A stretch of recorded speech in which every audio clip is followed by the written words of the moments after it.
வணக்கம். Indian LCHF இருந்து டீனா பேசுறேன். இந்த கொரோனா வைரஸை பார்த்தா எனக்கு ஒன்றும் பயம்லாம் இல்லைங்க.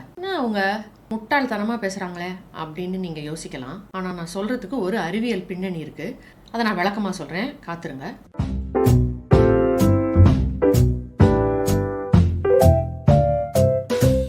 பட் அதுக்கு முன்னாடி ரொம்ப முக்கியமான ஒரு விஷயத்த சொல்றேன், கேளுங்க. ஒரு சில காரியங்கள் நம்மளுடைய கண்ட்ரோல்ல இருக்கு, நம்மளுடைய கட்டுப்பாடு, நமக்கு அது மேல அதிகாரம் இருக்கு, ஏதோ ஒன்று செய்யலாம். வேறு சில காரியங்களை நம்மளால கட்டுப்படுத்த முடியாது, நமக்கு அதுல கண்ட்ரோல் இல்லை, நம்மளால ஒன்றும் செய்ய முடியாது. இந்த ஒன்றும் செய்ய முடியாது அப்படிங்கிறதுல இந்த கொரோனா வைரஸ் ஒன்று. ஆட்டம் பேபியன் அப்படிங்கிற ஒரு காம்ப்யூட்டேஷனல் பயாலஜிஸ்ட் 1,30,00,000 RNA வைரஸ் புதிதாக கண்டுபிடிச்சிருக்காரு. இந்த RNA வைரஸஸ்ல நமக்கு தெரிஞ்சவைகள் என்னென்னா, இந்த இபோலா, சாதாரணமாக வர சளி, ஃப்ளூ, காமன் கோல்டுன்னு சொல்றாங்களே அது, மற்றும் இந்த 2019 வந்த கொரோனா வைரஸ். இவர் கண்டுபிடிச்ச இந்த 1,00,00,000 வைரஸ்ல 44 கொரோனா வைரஸஸ்கள் இருந்துதான். இந்த கொரோனா வைரஸை பத்தி யாரெல்லாம் தெரியுமா கவலைப்படணும்னு அவர் சொல்றாரு? ஆக்சிலாட்டில், அது ஒரு வகையான மீன், பூகு மீன், அப்புறம் கடல் குதிரை, இந்த மீன்கள்லாம் கவலைப்படணும். அவர் இந்த வைரஸஸை பற்றி நிறையா சொல்கிறாரு. They will swap genetic material, ஏதோ செக்மெண்டட் ஜீனோம், அவங்க எப்படி இனப்பெருக்கம் பண்ணுதுங்க, இந்த மரபணு மாற்றம், அதாவது மியூட்டேஷன் அப்படின்னு சொல்கிறாங்களே, அதுவும் இப்போ நியூஸில் எப்போ பார்த்தாலும் அதை பற்றி தான் பேசுகிறாங்க. ஏதோ ஸ்பைக் புரோட்டீன், சிக்னல் பெப்டைட், என் டெர்மினஸ் அப்படின்னு என்னென்னோ புதுசு புதுசாக கண்டுபிடிச்சா அந்த வைரஸை பற்றி நிறையா விஷயங்கள் சொல்கிறாங்க, அது மாறுறதை பற்றிலாம். இதெல்லாம் எதுவுமே நம்ம கையில் கிடையாது, நம்ம கண்ட்ரோலில் கிடையாது. நம்மளால் இதை எந்த விதத்துலையும் மாற்றவே முடியாது. மரபணு மாற்றம், கொரோனா வைரஸ் மியூட்டேட் ஆகுதுன்னா வைரஸ்னா மியூட்டேட் ஆக தான் செய்யும். அதுக்கு எதுக்கு இவ்வளோ ஒரு பீதியும் ஒரு பரபரப்பையும் ஏற்படுத்தணும்? அறிவியல்ங்கிறது இந்த மாதிரி புது புது காரியங்களை கண்டுபிடிக்கிறதுக்கு நமக்கு உதவி செய்யுது. ஆனால் அவைகள் மேலே ஒரு கட்டுப்பாடு செலுத்த உதவி செய்கிறது இல்லை. ஸோ அந்த நியூஸை பார்க்குறோம், புக்கை படிக்கிறோம், இன்டர்நெட்டில் ஆர்டிகல்ஸ் தேடி பார்க்குறோம், எல்லாம் செய்கிறதுனால நம்மளுடைய அறிவை வளர்த்துக்கலாம் மொழிய இவைகள் மேலே எந்த விதமான கட்டுப்பாடும் நமக்கு கிடையாது, கண்ட்ரோல் கிடையாது. இப்படி கட்டுப்படுத்த முடியாத ஒரு காரியம் இருக்குது, ஆனால் அதை பார்த்து பயம் இல்லையா அப்படின்னா, எனக்கு ஏன் இவைகள் மேலே பயம் இல்லைன்னா, எப்படியும் கட்டுப்படுத்த முடியாது, அப்போ பயந்து ஆகும்னு அதையே ஃபோக்கஸ் பண்ணுறதுல அர்த்தம் இல்லை. ஆனால் ஒரு சில விஷயங்கள் என்னால் கட்டுப்படுத்த முடியும். I have control over certain things.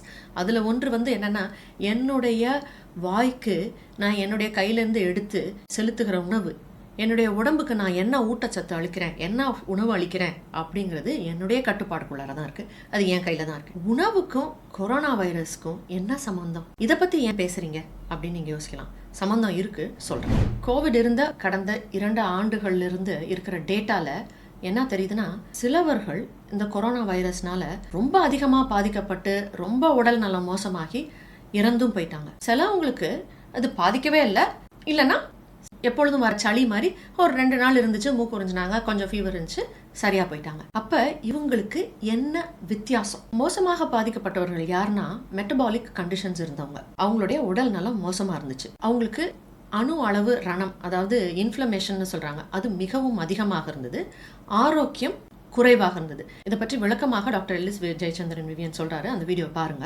இந்த உடல் நல மோசமா இருந்தவங்க, மெட்டபாலிக் சிண்ட்ரோம் கண்டிஷன்ஸ் இருந்தவங்க, இவைகள் என்னன்னா ரத்த அழுத்தம், சர்க்கரை நோய், இருதய நோய், உடல் பருமன் மற்றும் இவைகள் சம்பந்தப்பட்ட மெடிக்கல் கண்டிஷன்ஸ். இதை கொஞ்சம் ஆழமா பார்த்து இந்த மாதிரி பிரச்சனைகள்லாம் ஏன் வருது அப்படின்னு பார்த்தா, இதற்கு மூல காரணமாக லெப்டின் எதிர்ப்பும் இன்சுலின் எதிர்ப்பும் இருக்குது அப்படிங்கிறது தெரிய வருது. இந்த மெட்டபாலிக் சிண்ட்ரோம்னால வர உடல் உபாதைகள், அதாவது சர்க்கரை நோய், ரத்த அழுத்தம், இருதய நோய், உடல் பருமன், ஃபேட்டி லிவர், அதாவது கொழுப்புள்ள ஈரல், ஸ்ட்ரோக், டிமென்ஷியா, மறந்து போறது, ஆல்சைமர்ஸ், PCOS, இது போன்ற இந்த கண்டிஷன்ஸ்க்கு எல்லாமே மூல காரணமா இந்த இன்சுலின் எதிர்ப்பும் லெப்டின் எதிர்ப்பும் இருக்குது. இந்த இன்சுலின் எதிர்ப்பும் லெப்டின் எதிர்ப்பும் பொதுவாக ஒன்னா தான் வரும். இந்த இன்சுலின் எதிர்ப்பு ஏன் வருதுன்னா, அதாவது என்னதான் அதிகமாக உடல் இந்த சர்க்கரையை ரத்தத்திலேருந்து எடுக்கணும்னு இன்சுலின் சுரந்துக்கிட்டே இருந்தாலும் அதுக்கு உடல் உடல் அணுக்கள் மரத்து போயிடுது, பழகி போயிடுது. ஸோ இந்த எக்ஸ்போஷர் அதிகமாக இருக்கும்போது, அதாவது அதிகமாக அடிக்கடி இந்த இன்சுலினை எதிர்கொள்ளும் பொழுது இந்த எதிர்ப்பு உண்டாகுது. இப்போ அந்த அடிக்கடி அதிகமாக இருக்கிற அளவுகள் எதிர்கொள்ளாமல் இருந்தால் இந்த எதிர்ப்பும் குறையும். ஸோ இதை நம்ம மாற்றலாம். அடிக்கடி அதிகமாக இருக்கிற இந்த எக்ஸ்போஷரை குறைக்கணும்னு நம்ம தெரிஞ்சுக்கணும்னா, எப்பெல்லாம் எதனால இந்த இன்சுலின் சுரக்குது அப்படிங்கிறத நம்ம தெரிஞ்சுக்கணும். அதிக carbohydrate, high refined carbohydrate and low fat, அதாவது அதிக மாவு சத்து உள்ள கார்போஹைட்ரேட், குறைந்த கொழுப்புள்ள உணவுகளை சாப்பிடும் பொழுது இந்த இன்சுலின் அதிகமாக சுரக்கும். இந்த இன்சுலின் எதிர்ப்பையும் லெப்டின் எதிர்ப்பையும் குறைக்கணும்னா நம்ம ஹை கார்போஹைட்ரேட் லோ ஃபேட் உணவுகளை தவிர்த்துட்டு லோ கார்போஹைட்ரேட், அதாவது குறைந்த கார்போஹைட்ரேட்கள், நமக்கு உட்கொள்ற கார்போஹைட்ரேட்கள் காய்கள்ல இருந்து வரணும்.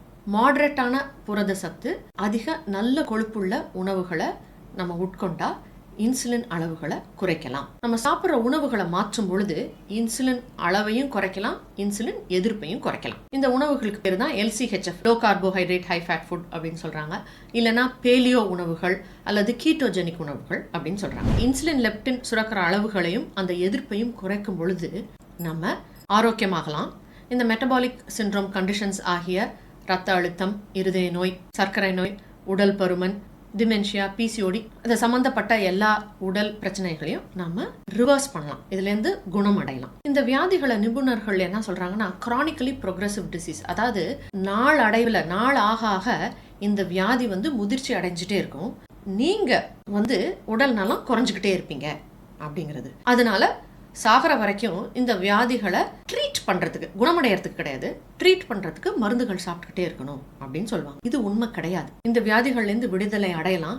நீங்க இன்டர்நெட்ல கூகுள்ல போய் சர்ச் பண்ணி பாத்தீங்கன்னா தெரியும். எத்தனையோ பேர் சொல்லியிருக்கிறாங்க இருதய நோய், ரத்த அழுத்தம், சர்க்கரை நோய், இவைகள் எல்லாரும் இவங்க குணமடைஞ்சு விடுதலையாகி மருந்துகளை நிறுத்தியிருக்காங்க. கேன்சர் கூட திரும்பி வராம தவிர்த்திருக்கிறாங்க அப்படிங்கிறத பார்க்கலாம். உணவே மருந்தாகட்டும்னு இவங்க உணவு பழக்க வழக்கங்களை மாற்றி தங்களுடைய வியாதிகளை விலக்கி விட்டாங்க. மனிதன் குலம் பாருங்க, அவ்வளோ புத்திசாலித்தனம், அவ்வளோ கிளவரா இருக்கும்.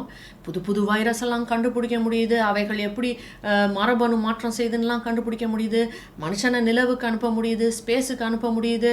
இவ்வளவு அறிவு இருக்கு. ஆனா சிம்பிளா கண்ணுக்கு முன்னாடி இருக்கிற ஒரு தீர்வை மனுஷரால பார்க்கறதுக்கு ஞானம் இல்லை. இந்த வியாதிகள்லாம் வராம தவிர்க்கிறதுக்கான தீர்வு நம்ம கைகளில் தான் இருக்கு. ஒரு கொரோனா வைரஸ்னால சாகாம இருக்கிறதுக்கான தீர்வு நம்ம கையில தான் இருக்கு. இந்த மாதிரி வைரஸ்கள்னால வர வியாதினால ரொம்ப கஷ்டப்பட்டு சிரமம் அடையாம இருக்கிறதுக்கு ஆன தீர்வு நம்ம கையில தான் இருக்கு. கடைசி வரைக்கும் வியாதியோட இருந்து நடக்க முடியாம, எந்திரிக்க முடியாம, கஷ்டப்பட்டு மருந்து சாப்பிட்டுக்கிட்டே சாவாம இருக்கிறதுக்கான தீர்வு நம்ம கையில தான் இருக்கு. நீடிய வாழ்வுக்கான தீர்வு நம்ம கையில தான் இருக்கு. ஆரோக்கியமான நல்ல வாழ்வுக்கான தீர்வு நம்ம கையில தான் இருக்கு. ஒரு நல்ல தரமான வாழ்க்கைக்கான தீர்வு நம்ம கையில தான் இருக்கு. அது நம்ம சாப்பிட்ற உணவுல இருக்கு. அதிக லெப்டினும் இன்சுலினும் சுரக்கக்கூடிய உணவுகளை தவிர்த்து சீரான லெப்டின் இன்சுலின் அளவுகளை நம்ம உடல்ல மெயின்டைன் பண்ணி லெப்டின் இன்சுலின் அதிகமா சுரக்காம அந்த எதிர்ப்பு இல்லாம இருக்கிறதுக்கான உணவுகளை நம்ம சாப்பிட்டோம்னா இந்த மெட்டபாலிக் சிண்ட்ரோம் கண்டிஷன்ஸ் ஆகிய வியாதிகள் வராது.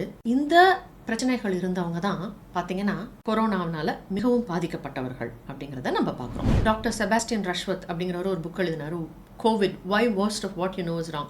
கோவிடை பத்தி உங்களுக்கு தெரிஞ்ச நிறைய காரியங்கள் தவறானது அப்படின்னு அவர் சொல்றாரு. இந்த கோவிட்னால இறந்தவங்க they did not die of COVID, they died with COVID. கோவிட்னால இறக்கல, கோவிடோட இறந்தாங்க. அதாவது அவங்களுடைய உடல் ரணம் மிகவும் அதிகமாக இருந்தது. அவங்களுக்கு ஏற்கனவே சர்க்கரை நோய், இல்ல ரத்த அழுத்தம், இல்ல உடல் பருமன், இல்ல இருதய நோய், இந்த பிரச்சனைகள் ஏதாச்சும் ஒன்று இருந்திருக்கலாம், இல்லைன்னா 1-2 சேர்ந்து இருந்திருக்கலாம். இதெல்லாம் இருந்தா உடல் ரணம், இன்ஃப்ளமேஷன் கண்டிப்பா இருக்கும். இவங்களுக்கு இந்த இன்ஃப்ளமேஷன் மிகவும் அதிகமாக இருந்தனால இந்த இன்ஃபெக்ஷன் வரும்பொழுது அவங்களுடைய நோய் எதிர்ப்பு சக்தி இந்த வைரஸை மாத்திரம் சண்டை போடாம உடல்ல இருக்கிற நல்ல செல்ஸையும் சேர்த்து அட்டாக் பண்ணனால தான் அவங்களுக்கு இந்த சைட்டோகைன் ஸ்டார்ம் உடல் நலம் மிகவும் மிகவும் மோசமாகி சிலர் இறந்தும் போயிட்டார்கள். இந்த இன்ஃப்ளமேஷன் இல்லாதவங்க, உடல் நலம் நல்லா இருந்தவங்க, அவங்களுடைய நோய் எதிர்ப்பு சக்தி நல்லா இருந்தனால இந்த கொரோனா வைரஸ் ஒன்று வந்ததே தெரியாமல் போயிருக்கும், இல்லை லேசாக 2 நாள் சளி காய்ச்சல் இருந்துச்சு சரியா போச்சு அப்படின்னு அவங்களுடைய உடல் அதை தோற்கடிச்சிருச்சு. டாக்டர் ரோஸ்டேல் அப்படிங்கிறவர் சொல்றாரு, எப்படி நம்ம உணவு முறையை மாற்றினாலே இந்த கொரோனா வைரஸ் இருக்கிறவங்களுடைய உடல் நலத்தை மாற்றலாம் அப்படிங்கிறது. இதுக்கான லிங்க்ஸை நான் டிஸ்கிரிப்ஷன்ல போட்டிருக்கேன், கண்டிப்பா போய் பாருங்க. ஒருத்தவங்க கொரோனா வந்துருச்சு, வீட்டில் இருக்கிறாங்க, அவங்க டக்குன்னு சீக்கிரமா அதை விட்டு வெளியே வரத்துக்கு அவங்க உணவுகளை மாற்றினாலே, LCHF உணவு முறைக்கு வந்தாலே சீக்கிரம் போயிடும் அப்படிங்கிறத சொல்றாரு.